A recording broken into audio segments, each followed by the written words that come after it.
आहे तुमचं आमच्या नवीन ब्लॉगमध्ये। आज माझ्या दिवसाची सुरुवात ही सकाळी 8ला झाली, कारण मी आज अल्पेशला भेटायला जाणार होते। तर मी बाहेर गेले तर खूप पाऊस भरलेला होता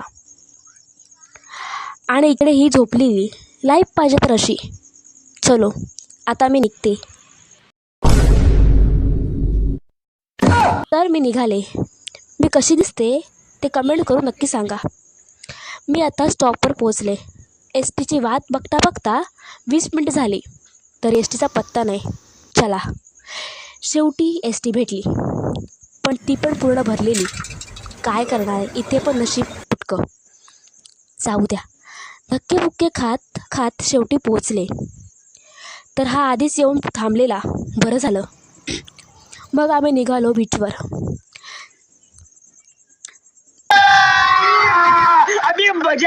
आता अल्पेशचे जुने मित्र सापडले, भेटले। त्यांना हॅलो केलं तर अल्पेश बोलला, जरा जवळ जाऊन भेटूया। नंतर आम्ही डिरेक्ट बीचवर गेलो।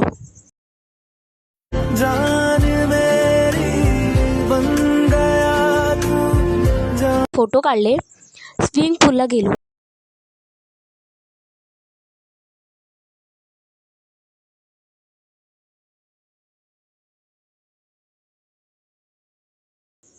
घरी जायला निघालो तर पावसाने आधीच हजेरी लावलेली आणि माझ्याकडे छत्री नव्हती। म्हणतात ना, दुष्काळ 13वा महिना, तसं झालेलं माझं। हे भगवान, तेरी लीला अपरंपार है। मी घरी पोचलो तर घरी बहिणीने खरबूज केला, त्यावर ताव मारला आणि जेवण बनवलं। चला आता भेटूया नेक्स्ट ब्लॉगमध्ये। तोपर्यंत तुम्ही व्हिडिओला लाईक, कमेंट, शेअर आणि सबस्क्राईब करायला विसरू नका। बाय।